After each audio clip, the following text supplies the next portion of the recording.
Jangan lupa like, komen, dan subscribe channel YouTube TVRI Bengkulu dan nyalakan lonceng notifikasinya.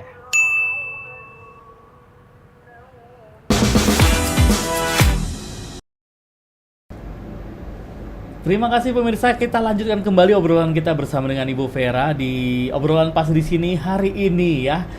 Untuk Ibu Vera nih, untuk masalah kos lagi nih. Nah, gimana nih dari siasatnya dari Vera Kue ini dan juga Pizza Zaza ini untuk menyiasati? Karena kan otomatis kalau sampai kita salah perhitungan benar, bukannya untung ya, Benar, buntung, malah benar. buntung jadinya. Nah, yang dilakukan sama Ibu Vera ini seperti apa nih?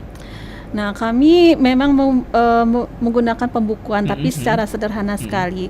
Tapi yang pasti untuk kalau kita usaha itu memang harus memisahkan antara uang pribadi dan uang usaha. Oke. Karena saya kebanyakan dari pengalaman teman-teman juga, dia yang misalnya bangkrut tutup itu terkadang salah memanajemen uangnya seperti itu. Jadi kalau ketika kita dapat uang, misalnya omset itu bukan uang kita ibaratnya kan, ibaratnya masih ada di sana tuh kan biaya-biaya berikutnya, misalnya beli pembelian bahan baku lagi, kemudian biaya karyawan atau yang lain, overhead yang lain seperti itu. Jadi kami pisahkan, kemudian kami pisahkan di tiga sisi. Satu untuk permodalan kembali, kedua investasi, ketiga memang buat kami menopang hidup kami seperti itu. Karena kami di sini barangnya memang tumpuan hidup kami seperti itu.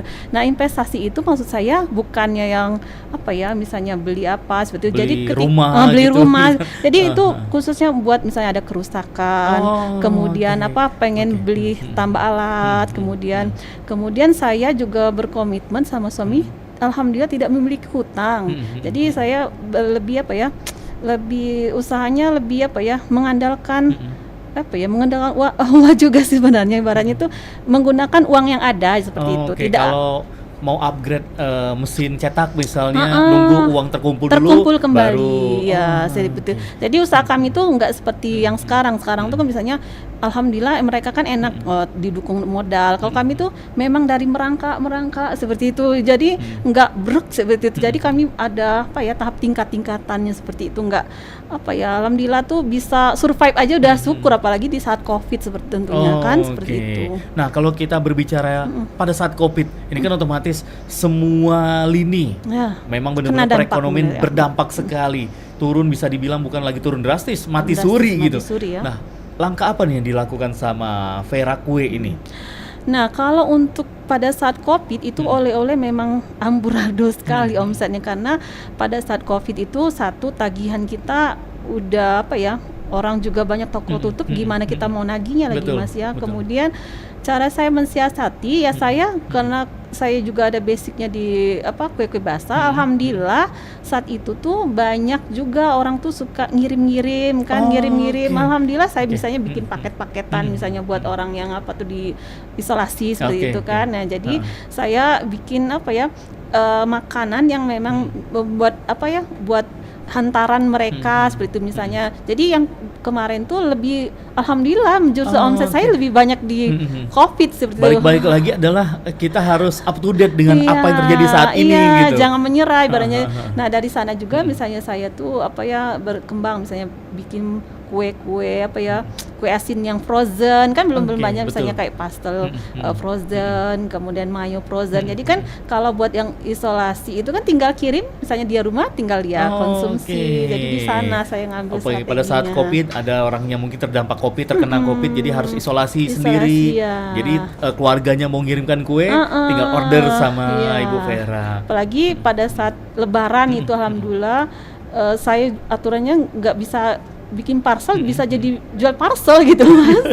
Karena permintaannya banyak kan, dilewat-lewat WA pengennya minta parcel dikirim ke sana ke sini waktu Lebaran. Nah, alhamdulillah ya itu juga menginspirasi orang Curup juga mau jual parcel yang lebih up to date seperti itu. Nah, berarti kalau untuk dari segi kue-kue Lebaran gitu yang musiman lah, berarti di Vera Kue ini juga tetap produksi juga. Tetap produksi. Nah, kalau sekarang kan kita berbicara cabangnya ini kan sampai sekarang tetap satu itu dulu. Tetap satu dulu. Kapan nih akan go mungkin cabangnya entah ke Kota Bengkulu atau bahkan ke provinsi tetangga yang terdekat di Lubuk Linggau mungkin. Iya. Saya rencananya ada pengen buka cabang, tapi ya namanya kita tuh harus ini ya Mas, konsepnya tadi pakai uang pribadi, jadi ya nabung dulu. Oh, Ada oke. saatnya pasti kami juga merencanakan seperti itu. Kemudian pengen punya outlet yang up to date juga pastilah. Oke, benar-benar. Nah, dari kue basah, terus juga ke kue ulang tahun dan sekarang ke oleh-oleh. Kalau untuk semua ini masih tetap berjalan sekarang seperti kue ulang tahun juga tetap ada, tetap ready gitu. Tetap ready. Nah, kalau itu tetap ada kue oleh-oleh, tetap kue basah juga ada. Kalau kue ulang tahun itu ya sebenarnya tetap ada juga, tapi ya cuman hiasan yang sederhana. Kemudian ya untuk orang buah hantaran juga sebenarnya. Kami konsepnya tuh buat hantaran seperti itu, bukan buat ulang tahun seperti itu. Nah, berbicara tentang pizza. Waduh, ini kapan mulai idenya nih? Ini kan dari kue basah terus juga kue ulang tahun dan juga oleh-oleh ini muncul nih pizza Zaza juga.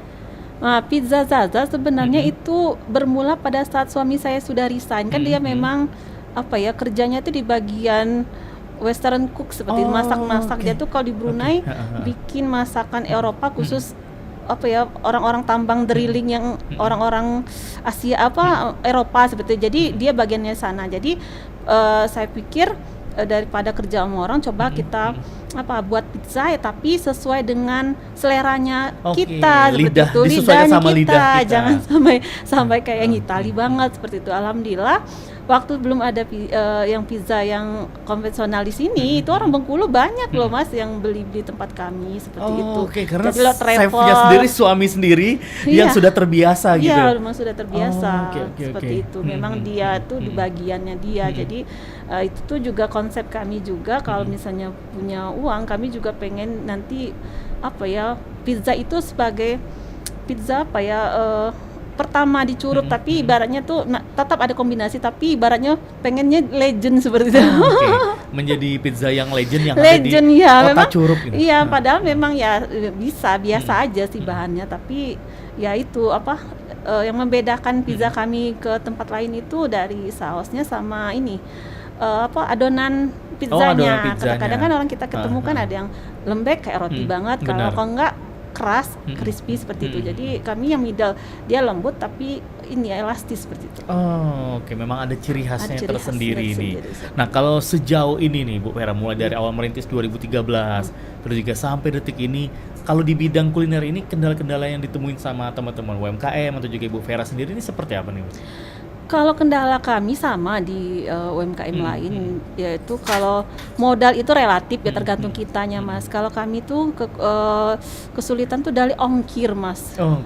Saya tuh berpikirnya misalnya saya tuh pengen produk saya live di TikTok seperti itu kan, kemudian saya jual di sana. Nah itu ongkirnya lebih mahal ongkir daripada produknya itu sendiri. Mau jual di e-commerce, tapi begitu konsumen kita mau beli, melihat ongkirnya, waduh, ini malahan lebih mahal ongkir. Jadi produk kita nggak bersaing dengan produk lain. Oke, nah kalau berbicara harga, kalau untuk di Vera Kue ini mulai dari oleh-oleh, mulai start dari harga berapa Ibu Vera? Oleh saya itu dari start 15.000, paling mahal itu 25.000 untuk ini yang gluten free yang mahal itu cuman 25.000. Itu masih murah sih saya lihat kalau misalnya di aplikasi belanja itu ya, kalau free gluten itu 35 ke atas harganya seperti. Tapi ya itu namanya pengennya tuh ya pelan-pelan itu. Jadi kami semoga ya nanti dengan suka ikut event itu bisa booming keluar seperti itu. Nanti adalah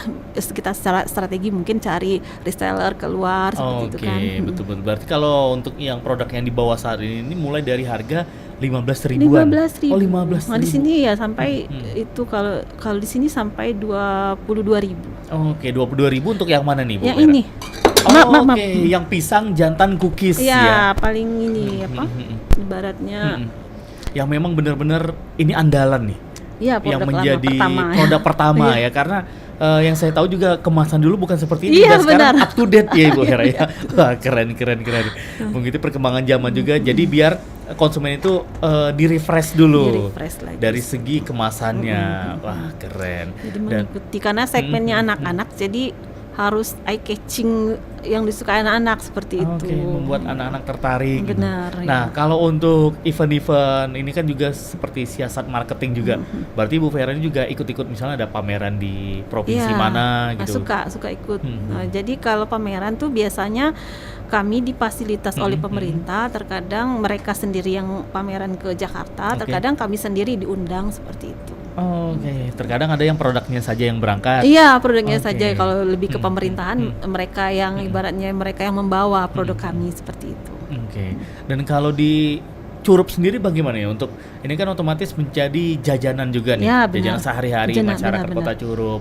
Nah, kalau sampai sekarang ini antusias dari orang-orang Curup luar biasa berarti Bu Vera ya. Alhamdulillah, makanya bisa bertahan Mm-mm. pada saat ini. Alhamdulillah lah, punya customer tuh memang ada yang loyal seperti itu. Jadi masih tetap berlanjut seperti itu. Oke, sudah menjadi jajanan. Mungkin Jajanan, bukan anak-anak oleh-oleh, ya. Pulang sekolah gitu, belinya keripik pisang jantan, coklat benar. lumer. Iya, benar. Apalagi Boleh di Curup dicoba. kan dingin kan. Dingin, benar. Jadi butuh memang makan terus. Nyemil ya, udah ngemil, cemilan. ngemil terus gitu. Benar. Dan kalau dari semua resep-resep ini nah kira-kira apa nih yang memang benar-benar waduh saya harus bisa buat ini nih. Tapi sampai sekarang mungkin terkendala mungkin dari segi bahannya tentunya. atau juga takut wah ini diterima nggak sih sama pasar kita yang ada di Bengkulu ini? Oke, saya tuh pengen banget ya, misalnya tuh kan kita tuh kan memang penghasil sayur. Sebenarnya ini tuh Mas, Cordelia ini terinspirasi itu ketika harga tomat satu kotak itu cuman berapa ya? 1.000 perak atau 300 perak kalau nggak salah. Oke, ya sempat Ya, memang terjun payung murah banget harganya gitu kan. ya. Nah, kemudian saya tuh pengennya waktu itu bikin keripik sayur memang kering seperti saat ini tuh yang kayak di apa ya yang booming saat ini, tapi itu alatnya memang mahal sampai Oke. ratusan juta. Kita tuh juga harus apa ya membekukan dulu baru digoreng, minyaknya juga banyak. Nah, jadi saya karena belum ada kesampaian karena investasinya sangat mahal, itu juga sangat sebenarnya membantu sekali karena kami juga di daerah kami penghasil sayur terbesar seperti itu. Jadi kami bisa kalau misalnya kalau ada lihat itu kami bisa apa ya membuat olahan sayuran yang bisa yang kering yang tidak ada diolah lagi, jadi kayak serat seperti itu. Oke. Ya bisa dijadikan olah pangan, bisa kita produksi keluar seperti itu. Oh, oke. Berarti memang ya Kota Curup sama-sama kita tahu ya, terkenal dengan sayurnya yang Benar. melimpah sekali. Melimpah sekali. Oke, jadi memang benar-benar impian dari Bu Vera ini untuk membuat keripik atau olahan dari sayur-sayuran Iya, itu. kearifan lokal lah seperti itu, Memanfaatkan menggunakan kearifan lokal. iya produk ibaratnya bahan baku yang melimpah seperti itu. Jadi ya itulah karena kendala jadinya terinspirasi lah Cordelia ini sebenarnya ya seperti kerupuk pangsit biasa tapi dia menggunakan ekstra sayur seperti itu. Oke, seperti itu. Yang sekarang dibawa adalah keripik brokoli, ada juga sawi hijau dan Iya. juga wortel nih. Dan pemirsa Opini, kita rehat lagi nih untuk ngobrol kita bersama Ibu Vera. Untuk Anda jangan kemana-mana, selalu setia di Opini Obrolan Pas di sini.